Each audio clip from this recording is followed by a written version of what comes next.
জাতীয় চলচ্চিত্র পুরস্কারপ্রাপ্ত অভিনেত্রী রুনা খানের ছবি সামাজিক যোগাযোগ মাধ্যমে ব্যাপক ভাইরাল হচ্ছে। তার ফিটনেস সবার নজর কাটছে। নিজেকে তিনি এক অনন্য উচ্চতায় নিয়ে গেছেন।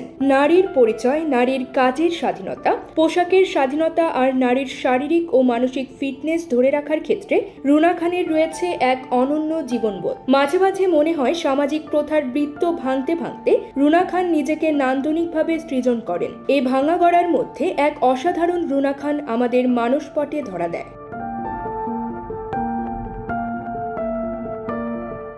জনপ্রিয় অভিনেত্রী রুনা খানের ওজন বেড়ে একসময় 105 কেজি হয়েছিল।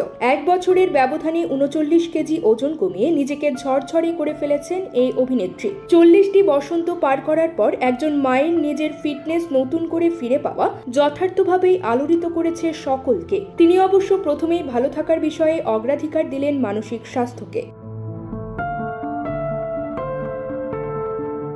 তিনি বললেন, নারীর মানসিক স্বাস্থ্য খুবই অবহেলিত এদেশে। তার মধ্যে এখনো দেশের প্রায় অর্ধেক নারীর বিয়ে হয়ে যায় 18 পেরোনোর আগেই। সেক্ষেত্রে 40 হওয়ার পরে একজন নারী নিজেকে নতুনভাবে ফিট করে তুলবেন, সুন্দরভাবে উপস্থাপন করবেন, নজর কাড়বেন। এই বিষয়টা আমাদের দেশের প্রেক্ষাপটে অনেকেই মেনে নিতে পারেন না। প্রতিটি নারীকে আগে নিজের মনের যত্ন নিতে হবে, এতে ভালো থাকার তাগিদ তৈরি হবে এবং তখন তিনি নিজের শারীরিক ফিটনেসের বিষয়ে সচেতন ও সচেষ্ট হবেন। আর আমার ক্ষেত্রে সেটাই হয়েছে। নিজের বক্তব্য ও নিজের অকুণ্ঠ প্রকাশ করেন রুনা খান। তিনি বলেন, আগে নিজের মাথাটা পরিষ্কার করতে হবে, আগে জানতে হবে আমি নিজে কি চাই, আমার কাছে কোনটা ঠিক মনে হয়। এটুকু জানলেই বাকিটুকু আপনা হতেই হয়ে যাবে। একজন নারী কি করতে চান, কতটুকু করতে চান আর কি করতে চান না, সেটা ঠিক করবেন তিনি।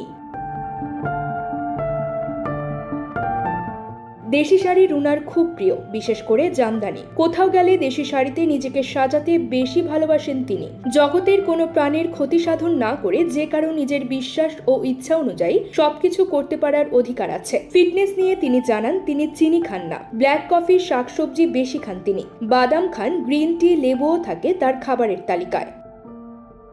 নিউজ ডেস্ক, সংবাদ পরিক্রমা।